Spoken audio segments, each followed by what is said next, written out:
안녕하십니까? 배팅 부동산 이권도 좋지만 교육은 백년지 대계, 그것은 주거 안정이다. 진행하도록 하겠습니다. 의식주 이야기를 합니다. 의식주 왼쪽 위에 있는 그림이 옷인데, 의복인데, 그런데 요것은 샤넬 같은 명품 이야기가 아니라 그냥 가리고 다닐 수 있는 최소한의 옷을 이야기하는 거죠. 요거 큰 문제 없는 것 같습니다. 그리고 먹는 거, 요거는 최소한의 생활을 할 수 있는 에너지원을 확보할 수 있는 그런 양분을 주는 거, 요것도 아주 큰 문제는 없는 것 같습니다. 그런데 주택이죠, 주택. 집 같은 경우에는 문제가 지금 많죠. 사실 21세기인데 대단한 거 바라지 않습니다. 많은 사람들이 대단한 거 바라지 않습니다. 대궐 같은 주택에 살면 좋겠으나 사람들 그거 안 바라죠. 그냥 전용 84 그 정도면 충분한 공간입니다. 사람들이 원하는 그거는 사람들 걱정 없이 거주할 수 있게끔 해줘야 되는 거 아니겠습니까? 의식주로 장난을 치면은 멍멍이죠, 멍멍이. 누구나 알고 있지만 주택에 거의 전 재산이 다 들어가 있는 사람들이 많다 보니까 이걸로 서민이 서민을 괴롭힙니다. 국민이 양분돼서 서로 싸우고 비방하고 난리도 아니죠.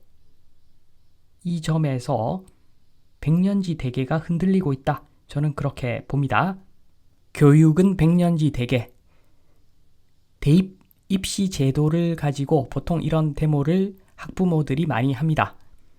그런데 제 생각은 다릅니다. 그게 뭐가 중요합니까?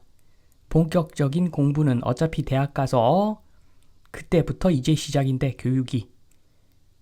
고등학교 교육, 그게 뭐가 그렇게 중요합니까? 국가 차원에서 바보가 100명 모여 있어도, 그리고 천재가 100명 모여 있어도 그래도 1등과 꼴등은 나옵니다.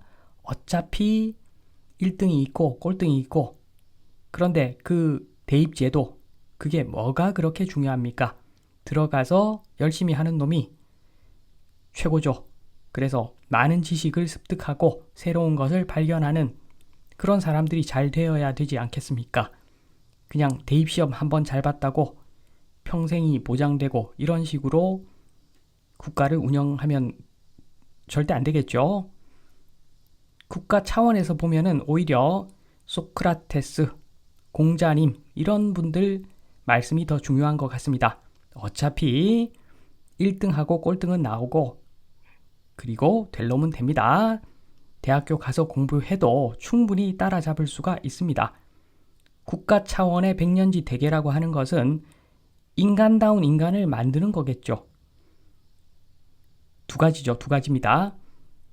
매력 있고 그리고 굉장히 인간적인 그런 멋진 사람들을 어느 정도 배출하는 거 좋은 일이죠. 국가 차원에서.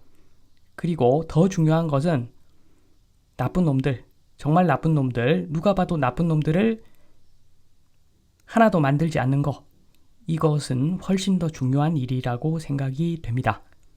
그런데 요거 공자님 말씀, 소크라테스 말씀, 그거 100번 들어봤자 효과적이지 않습니다. 가정교육이 제대로 되어 있지 않다면 공자님 말씀, 소크라테스 말씀 전부 개짖는 소리에 불과합니다. 가정교육이 훨씬 중요한데 그것은 부모의 역할이죠.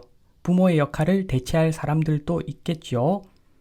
아무튼 그 부모의 역할을 하는 사람들의 마음이 편해야지 그 가정교육이 제대로 이루어지겠죠. 가정교육 별거 아닙니다. 부모가 똑똑할 필요도 없습니다.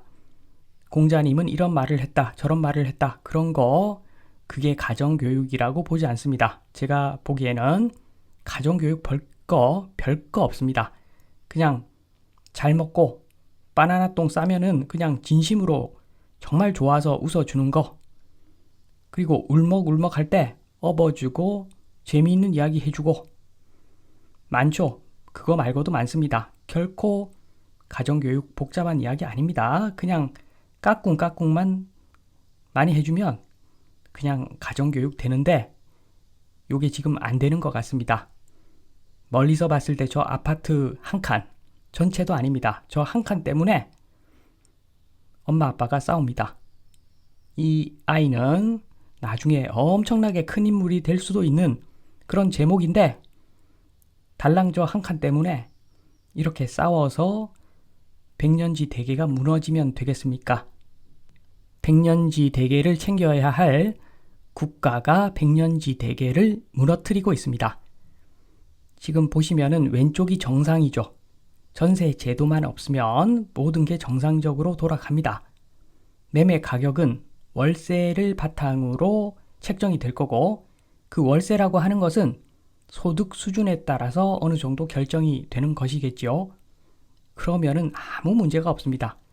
이렇게 가격 체제가 유지가 되면 아무 문제가 없는데 국가가 문제죠. 정확히는 국가를 운영하는 사람들이 문제가 많습니다.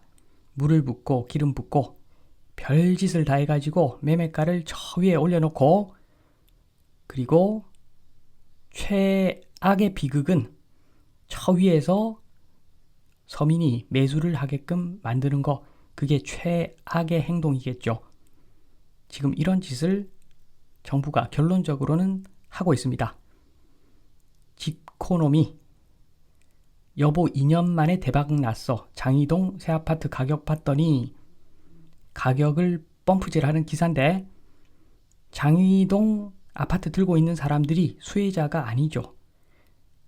별 수혜자가 아닙니다. 제가 봤을 때는 결국에는 서민들이 아파트에 목숨 걸고 매수하는 그 틈을 노려서 PF에 발을 담근 사람들은 10배를 남기니 100배를 남기니 500배를 남기니 그렇게 하면서 엄청난 이권을 챙겨가고 있습니다. 정부를 국가를 운영하는 사람들이 PF에 지분 없다고 과연 말할 수 있는가? 지분이 있을 수도 있어 보입니다. 지금 저 아파트 때문에 가정 불화를 만들고 그래서 백년지 대계를 무너뜨려 가지고 미래에 엄청나게 큰 인물이 될 저 아이를 그냥 세계적인 또라이로 만들 수가 있는 거죠. 가정이 불안한데 어떻게 가정교육이 되겠습니까? 애 보고 웃고 그리고 함께하고 그런 게 제대로 되겠습니까? 그래서 저는 걱정입니다. 앞으로는 멋진 사람들이 거의 안 나올까봐 걱정이고 그리고 그냥 가다가 사람 밀치고 완전 또라이들이 엄청나게 많이 생겨날까봐 걱정입니다. 요즘 연애를 할 때도 돈을 잘 안 쓴다고 합니다. 예전에는 내가 그냥 좋아하는 사람이 생기면 앞뒤 돌아보지 않고 돈을 마구마구 썼죠. 전 재산이 1,000만 원인데 100만 원도 우습게 그냥 써버리고 그런 낭만의 시대가 있었고 그런 시대에 큰 인물도 어느 정도 나오는 것이겠죠. 지금은 완전 계산기 두드리면서 연애도 한다고 합니다. 세상이 맛이 같다고 봅니다. 집 때문에 그런 게 아닌가 싶어 보입니다. 계산적으로 너무 살고 그리고 무엇보다도 백년지 대계가 흔들리고 있고 국가가 정말 잘못하고 있는 것 같습니다. 이렇게 걱정이 되니까 약간은 편향적으로 그러니까 하락론자 쪽으로 제가 말씀을 드리는 부분도 있습니다. 좀 과장해서 약간은 말씀을 드리는 거죠. 왜냐하면은 그런 방향성은 맞는 방향이기 때문에 지금 대학 교수라든가 아니면은 부동산 전문가라든가 정치하는 사람들이라든가 기자라든가 이런 사람들이 제 역할을 못하니까 저 같은 사람이 그냥 바른 말 하는 겁니다. 백년지 대계하고 연관되어 있는 우리 아파트 문제 요거는 국가가 좀 방향을 전환해야 된다. 임대주택 엄청나게 지어야 된다. 말씀드리면서 이만 마치도록 하겠습니다. 감사합니다.